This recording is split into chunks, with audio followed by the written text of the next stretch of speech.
Okay, this meeting of the Board of Education starts now. Please stand and join us in the Pledge of Allegiance.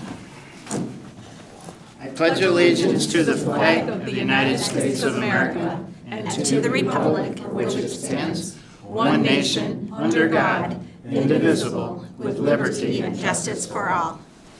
Thank you all for coming this evening. We'll get right to work by approving our agenda. Are there any changes to the agenda as printed? Hearing none, is there a motion to approve the agenda, please, on page 2? President, I move that the Board of Education approve the agenda as printed. Thank you, Mark. Is there a second? Second. Thank you. All those in favor of approving the agenda as presented, please say aye. Aye. Opposed? The motion passes. We'll get started with our superintendent's report. Right. Thank you, President Van Antwerp, members of the Portage Public Schools Board of Education. Our first of 3 presentations tonight will be led by first Dr. Michael Pasco with our proposed trip. Good evening, Superintendent Edwards and trustees. We've got some esteemed colleagues here with us today from PC, Rachel Rydell, Bonnie Moss, Kate Twitchell. Get those names right? They're here to talk about an exciting proposal for a trip to Puerto Rico that's planned for 2027. So ladies, why don't you come on up and inform the board on what your plans are.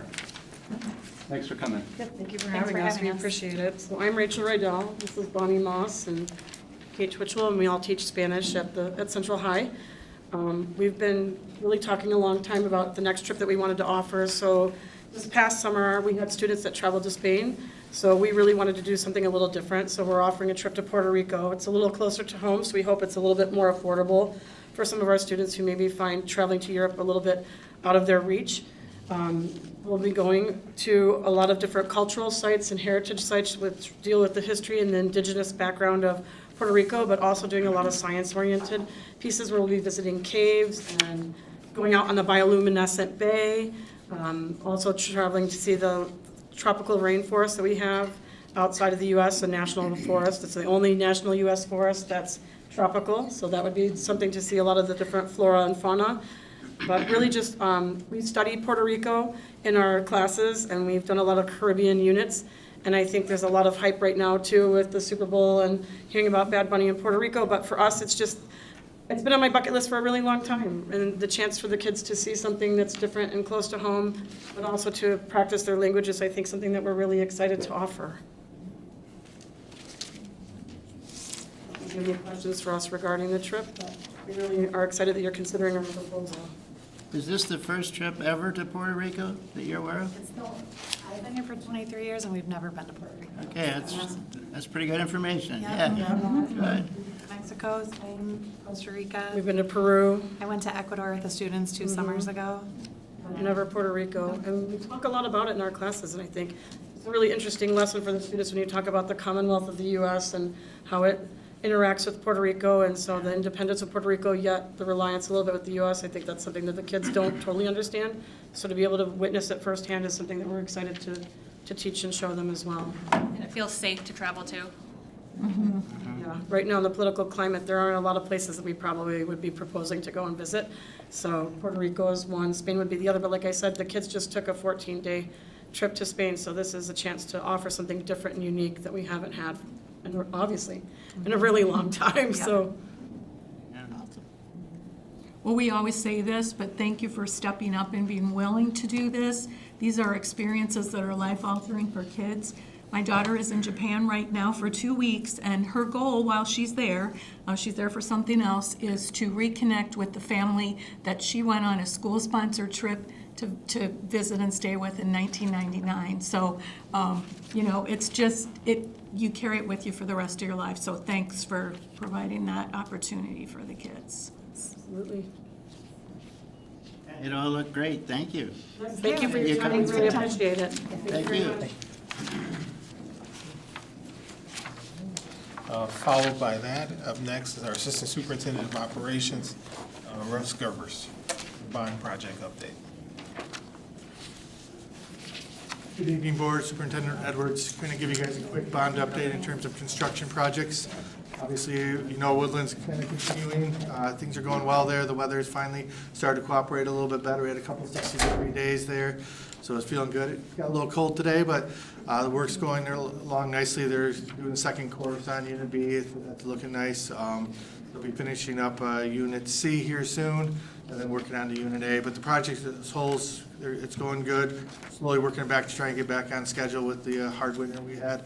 But overall, happy with the construction progress we had over the last 2 weeks.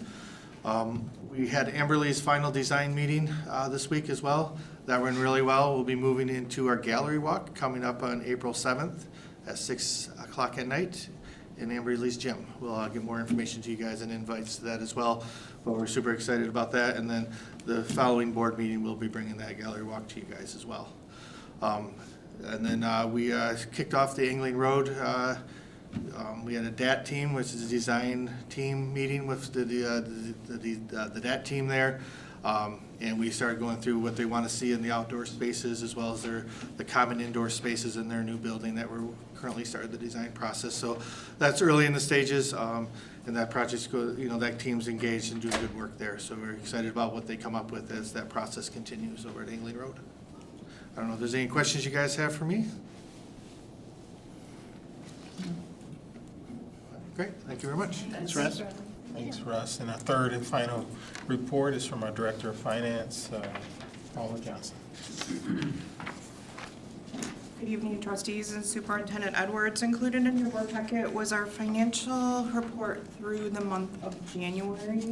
So we're 7 months through the fiscal year. I just want to touch on a few things on that report. A lot of things are the same as what I reported previously, so I apologize.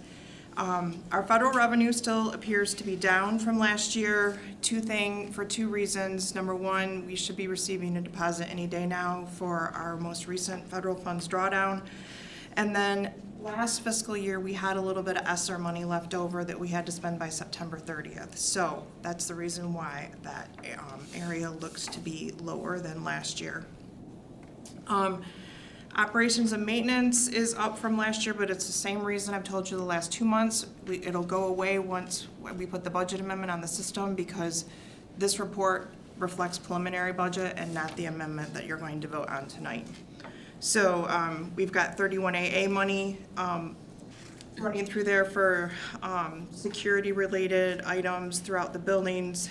Our child care services, percentage-wise, it's up over last year, but dollar-wise overall, it is down because we have a restructuring of that program and bringing in the GSRP program. On the second page of the report, which is broken out by object code, supplies are down from the previous year, and that was purchasing of Chromebooks with ESSER funds last year that we are not doing this year. And capital outlay percentage that looks like it's way overspent is going to be fixed with the budget amendment voted on tonight. I'd like to just take a few minutes and give you guys some of the highlights from the governor's executive budget that was released on February 11th. She has proposed a 2.5% foundation allowance increase, which is $250, which that's a lot lower than what we've seen the last few years. She's proposing an 80% foundation allowance award for the cyber schools. She typically puts that in her budget each year, but it seems to not stay there, and then the cyber schools are still funded at the same per pupil foundation as what has happened in past years. She's working to have universal breakfast and lunch made into law so that it wouldn't be voted on each year. It would happen. She's also recommended a larger increase for GSRP students than she did for K through 12 students. She's suggesting a 6% increase for them to be funded at $11,290 per pupil versus K through 12 at $10,300. A couple of the MIPSers rates that we have to pay for retirement, a few of those are coming down because of the healthcare component no longer rolling up into that percentage rate because it being fully funded. You've heard us talk about 147 retirement funds. They didn't reinstate the 147A1, which we didn't receive this year, but there's a slight decrease to 147A2 in her recommendation. She's also proposing an additional increase to higher education, another $32 million to higher ed. This equates to approximately $1,300 a student statewide that's going towards higher education. The governor will present her final State of the State address this Wednesday night at 7 o'clock. And we're still waiting, House and Senate will come out with their budget proposals next before we go into conference committee for the final. And we're hopeful that we might have a budget sooner this year than what we did last year, because it's an election year. Any questions? Thanks, Paula. Okay, we'll move to our comments and communications section. Do we have anyone who wishes to address the board this evening? Okay. We have Dennis Cozen. Welcome, sir. Thank you. Thank you, Board, for allowing me to speak tonight. Superintendent Edwards, it was great to see you at Costco last week. To meet your family, too. My name is Dennis Cozen. I'm the band director at West Middle School, and I live at 5139 Maple Ridge in Portage. I want to share some amazing things that our Portage Education Association members are doing throughout the district. I have a few stories here tonight. Number one, I'd like to give a shout out to the folks over at Haverhill Elementary and the occupational therapist Chelsea Horn and the Haverhill PTO that surprised the staff last week with the Dolly drink carton. Chelsea dressed as Dolly Parton and delivered beverages to the teachers and staff following their staff meeting last week. What a sweet treat to show their appreciation. Julie Stevenson at Mooresbridge wants to give a shout out to the kindergarten team and all of our kindergartners at Mooresbridge as they've been working so hard learning their letters this year. Thanks to the amazing kindergarten teachers at Mooresbridge, including Mrs. D, Mrs. Marasco, Mrs. Mulder, and Miss Pattinson. Our students are growing into confident little readers every day. To celebrate all their ABC learning, they had a super fun ABC parade with homemade letter vests to show off everything they've learned this year. I'd like to give a huge shout out to CHS band directors Brian Van Tol and Deanna Russell. They had their pre-festival concert here last week at Port Central. They also had a special guest or a special band come. They had the Western Michigan University Wind Symphony, which is the top band at Western. So our central bands played first, and then the WMU Symphonic Band played last. And it was a huge treat for all the students and our families to hear such amazing musicians. And then finally, I want to give a shout out to all of our students at West Middle School, our band students, our 8th grade orchestra. Over 250 of them participated last week on Valentine's Day with our annual lock-in. We've been doing this for 11 years. We do it on a Saturday night, and it happened to coincide with Valentine's Day this year. It is just an awesome party. We have a DJ, so much food where the kids never have to eat ever again. We bring in interactive games like a huge indoor gaga pit, a human soccer pit. We put video games up on the big screens in the band room and the little theater. And there's just so much for all kids to do, whether they're a little more quiet, shy, and reserved, or they're really into sports. We have something for everybody. The party was 3 hours. The kids are bummed out when it's over. They always ask, when are we going to do the next one? And it's next year. So if you guys want to come next February, it'd be great to have more chaperones. We had over 65 chaperones, including Mark Stevenson, who was there almost all night. He is a trooper. My wife was there. She's a teacher at Northern High School. She was there the whole night on Valentine's Day. And we have a great time. So we have great students at West Middle School. And just want to thank you for supporting us to let us do that every year. So that's all I got. I'll see you at Costco next week. Thank you, sir. Thanks for coming tonight. Any comments this evening by board trustees?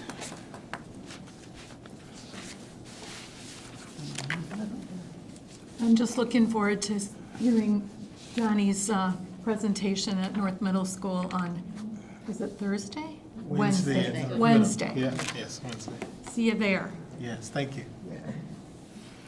I just want to say, in case you missed it, there's a copy of an article that appeared in Business View Magazine. Business View Magazine named Portage Public Schools the 2026 Best Managed School District. It's really good reading. Congratulations to the district, huh? Yes. Yeah, that's great. We have a policy committee meeting this week, correct? Okay. Wednesday, maybe? Yeah. Anything else from anyone? Okay, let's move ahead, and that's to our consent agenda. And we only have one thing on the consent agenda tonight, that's to approve the February 9th, 2026 Committee of the Whole Work Session minutes. Are there any exceptions to the consent agenda? Hearing none, the consent agenda is approved as requested. We need to go to page 27 for a required action item, and that's the MASB Board of Directors election. We discussed this briefly at our last meeting. There are 3 candidates for the position. Charlie Fulbright, Battle Creek Public Schools, Elizabeth Odell from St. Joe's County ISD. Both of those folks are incumbents, and we have Tiana Harrison, the president of Kalamazoo Public Schools Board of Education, also running. And we need to select one of those folks for to be elected to the board at MASB. So, any discussion about this? I can just give a quick comment.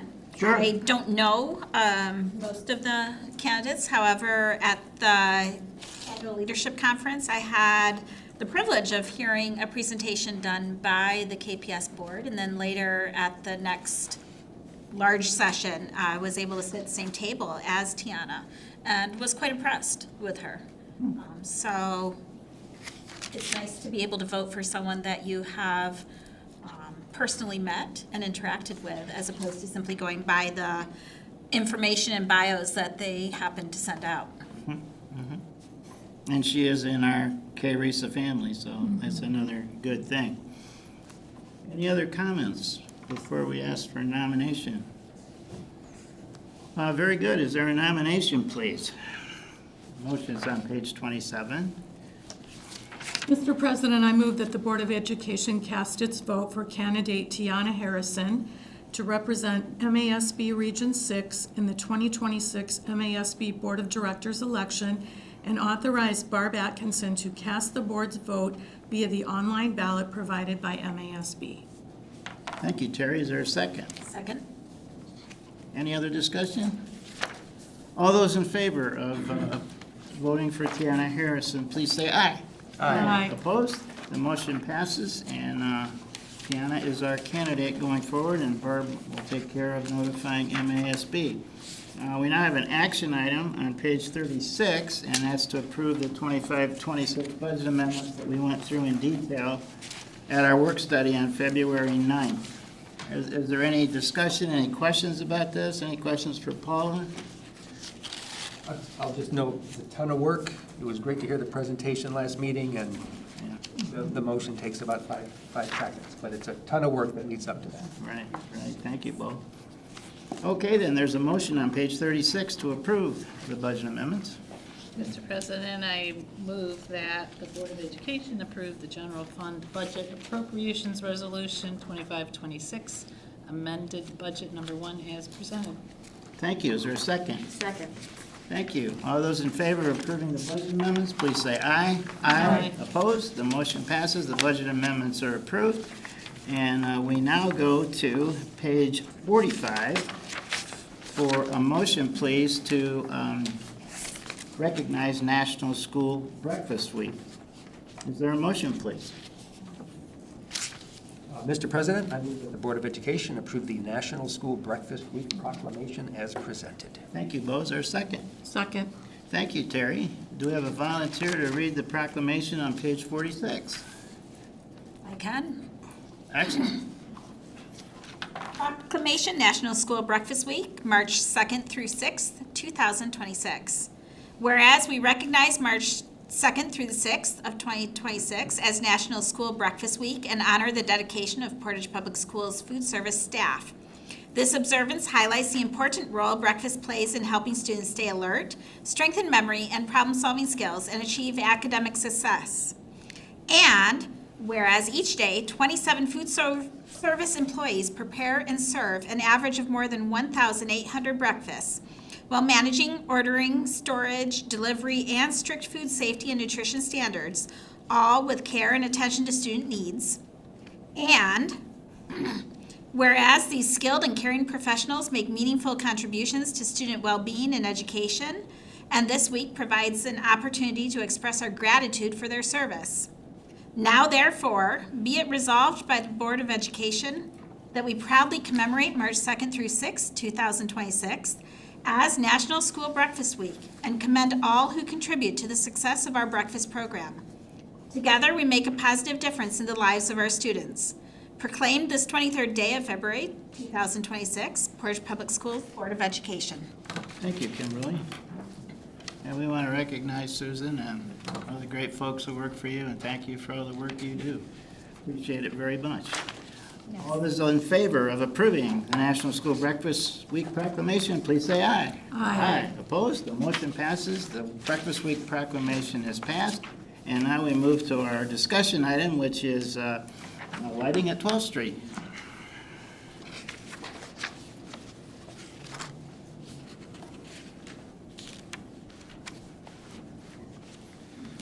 Good evening again, Board and Superintendent Edwards. I'd like to recommend that the Board of Education approve the project of upgrading the lighting at 12th Street. The current lighting is fluorescent lighting. We'd like to move it to LED lighting. Tower Pinkster and OAK will be helping run the project. Tower Pinkster did the design of the project. OAK will be running the project for us. We went out to bid as a normal bidding process would be. One of the main reasons we want to upgrade the lighting is fluorescent light bulbs are no longer being produced. So as that inventory runs out, we will be in trouble.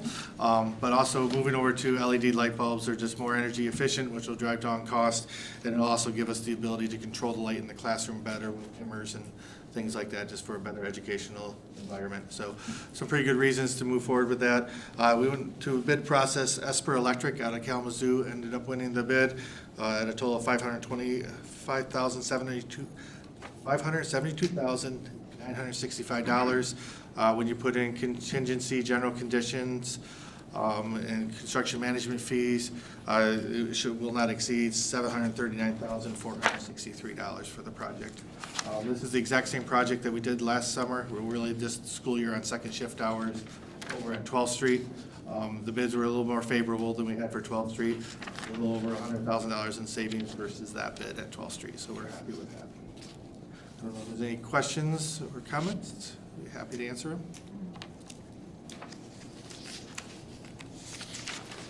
Would the board be okay if we just approve this tonight? I mean, we already are doing it, have done it at the other school.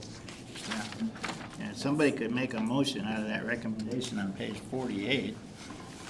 Mr. President, I move that we move the 12th Street lighting project to action. Thank you. Is there a second? All those in favor of moving the 12th Street lighting project to action, please say aye. Aye. Opposed? The motion passes.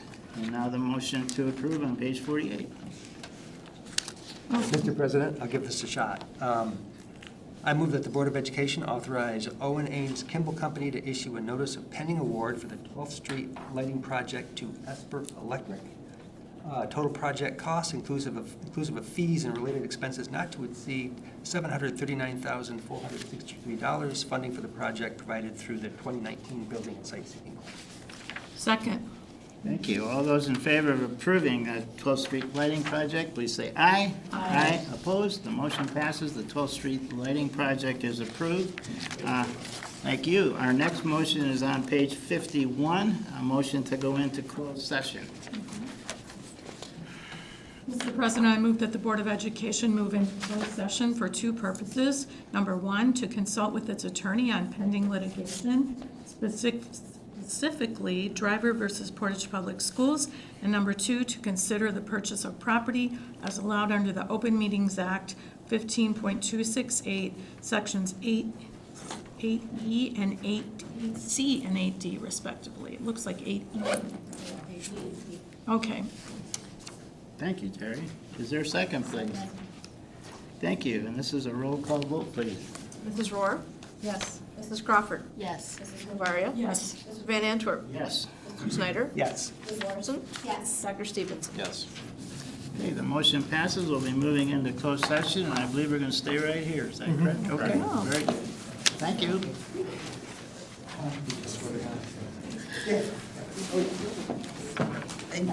But we'll see, we'll see.